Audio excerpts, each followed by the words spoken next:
What's going on? It's I don't camp for do so back again with another video, but unfortunately this is my last video for a while.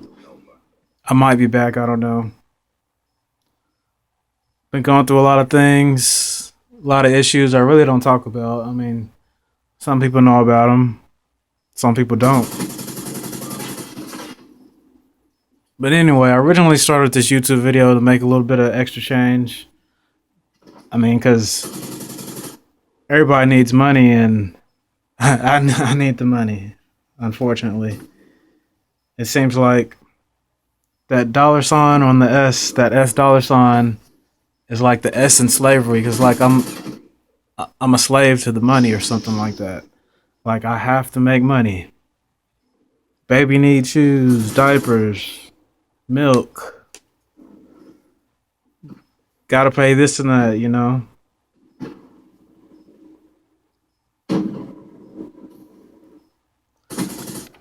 So about 6 months ago or so, I started this YouTube channel just as a hobby. It still kind of is a hobby, but I don't even have time for this hobby. I feel like I need to get a second job to catch up. I feel like I'm behind in life or something like that.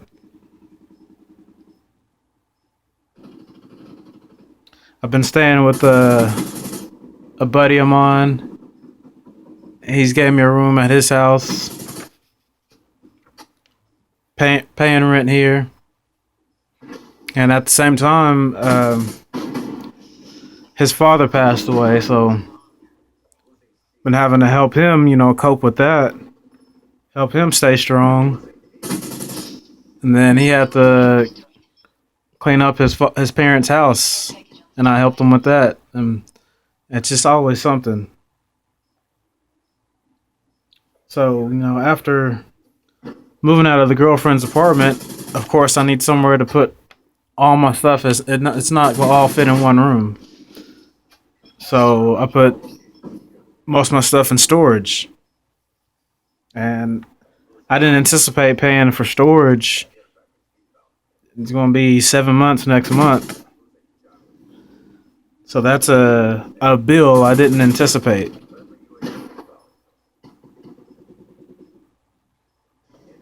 I've got my taxes due sometime next month. And this is the second time I've ever owed taxes in my life. And the reason why I owe taxes is because I had a kid maybe about 6 or 7 years ago.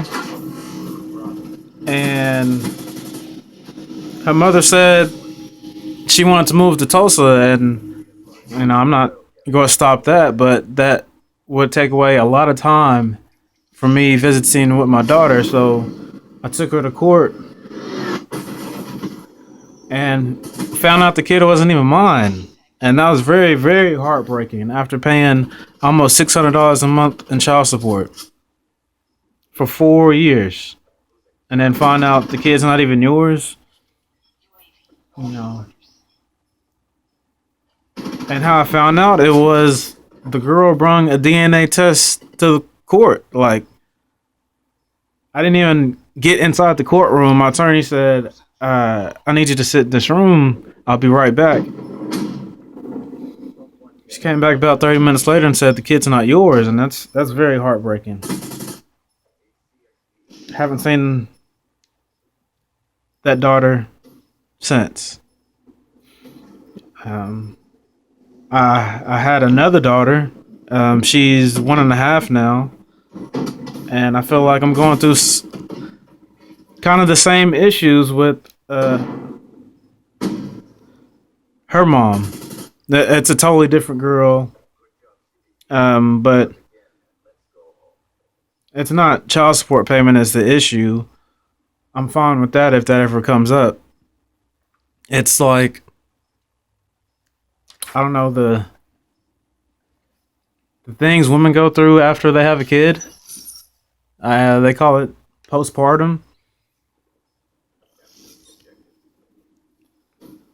She just assumes that I'm doing wrong all the time. You know, if I go to the gym, she's like, "Oh well, is there a girl at the gym?" You know, or if I'm on my phone, she's like, "Oh, are you texting the girl?" And I've never cheated on this girl. Um, I can honestly say I've thought about it, but I've never gone through the steps to do that. Like, I honestly don't have the time or money for another relationship.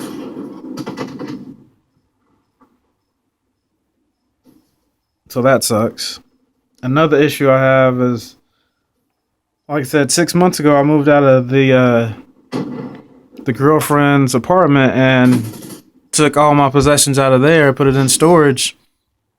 And a few months before that, we had bought a bed together at Mattress Brothers Furniture. I put the down payment down of I think $200. The bed was $1,000, and we agreed to make every other payment. Like, I'd make one payment, she'd make the other payment, or whatever, until the bed was paid off.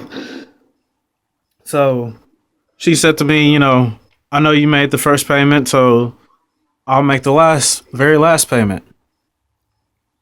So I'm assuming she done that. I made all my payments. I took the bed when I moved out. I'm the primary person on the account. We got the bed through my credit.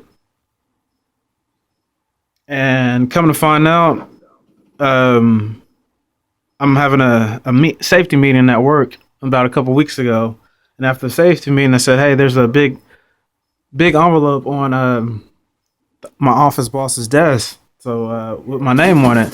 So I go and open it up, and bunch of paperwork, not for me to sign, but it says it's from MBF LLC versus my name and my girlfriend's name. And I'm thinking, what is this? I stay at the office, get on the computer, make some phone calls, and figure it out. It's from Mattress Brothers Furniture. And they're going to be garnishing my check for $1,000. And I'm like, what is going on? I know I made my payment. So I text the girlfriend. I'm like, "Hey, call me ASAP." She calls me about 10-15 minutes later. I'm like, "Hey, did you make that last payment on the bed?" And she says, "No, she didn't make the payment because I took the bed." And in my head, I'm like, screaming in my head. I'm not yelling at her. I'm silent in my head, screaming at her head in my head. And I do raise my voice to her. I don't get super loud, but I'm on phone on the way to work. And I said, "You didn't make the last $200 payment, so now they're gonna be garnishing my check for $1,000." And she didn't say anything. About 10 seconds go by, and I say, "I need to get off the phone right now." I say just like that, and I hang up. She texts me, I think an hour later or so, and says,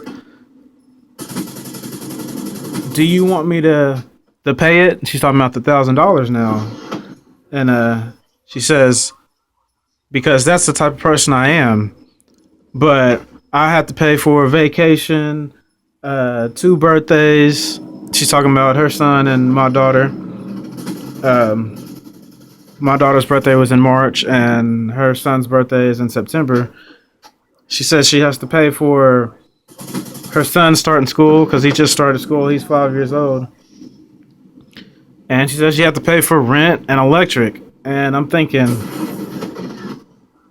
you didn't pay for all of vacation. You paid for the hotel, yes. But I paid for the gas, get there and back. And we split up the food when we were there. And other activities we did. We went a little bit of shopping. And then she talked, I'm just bringing up some other things. She's saying she had to pay for her son's school and his birthday. That's not my son. Why are you it feels like she's coming at me for the money for all of this stuff all of a sudden. And I took her down to the DHS office over a year ago with the paper filled out. I didn't go inside, but we pulled up and I'm like, hey, you just need to go in here, turn in this paperwork, and get your money from the father of that child. Because he's not paying anything. And all she asked for was $40 a month before she even filled this paperwork out. And he couldn't even do that. Like, what is $40 a month when I was paying almost $60 a month? Like, what kind of dude is this?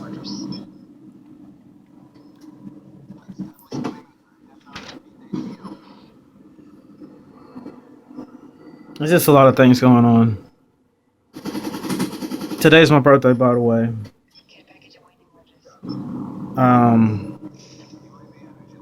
I still got I got one attorney paid off. I've been paying an attorney, during that time when I found out my daughter wasn't mine. And I've got another attorney to pay for. So that's a monthly bill, I got to pay every month. Found out that, the $1,000 was going to be garnished from my check.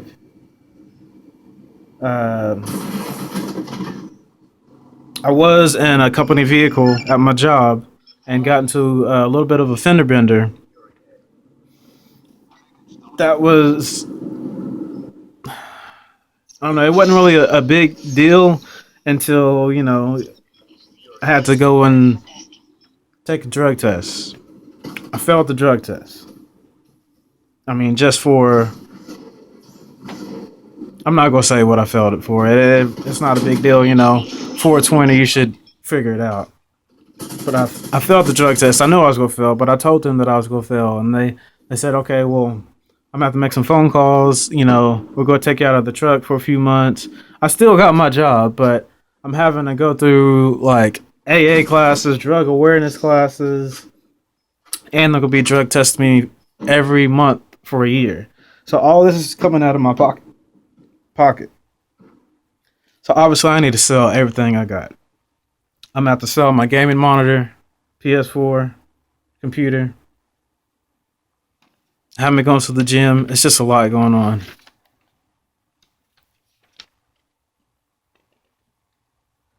Maybe I'll see you guys next year. I don't know. It's just, I got a lot of stuff I need to take care of. If you appreciate the videos, leave me a comment. Leave me a like. It's whatever. I'll see you guys later. Thanks. Thanks for the support.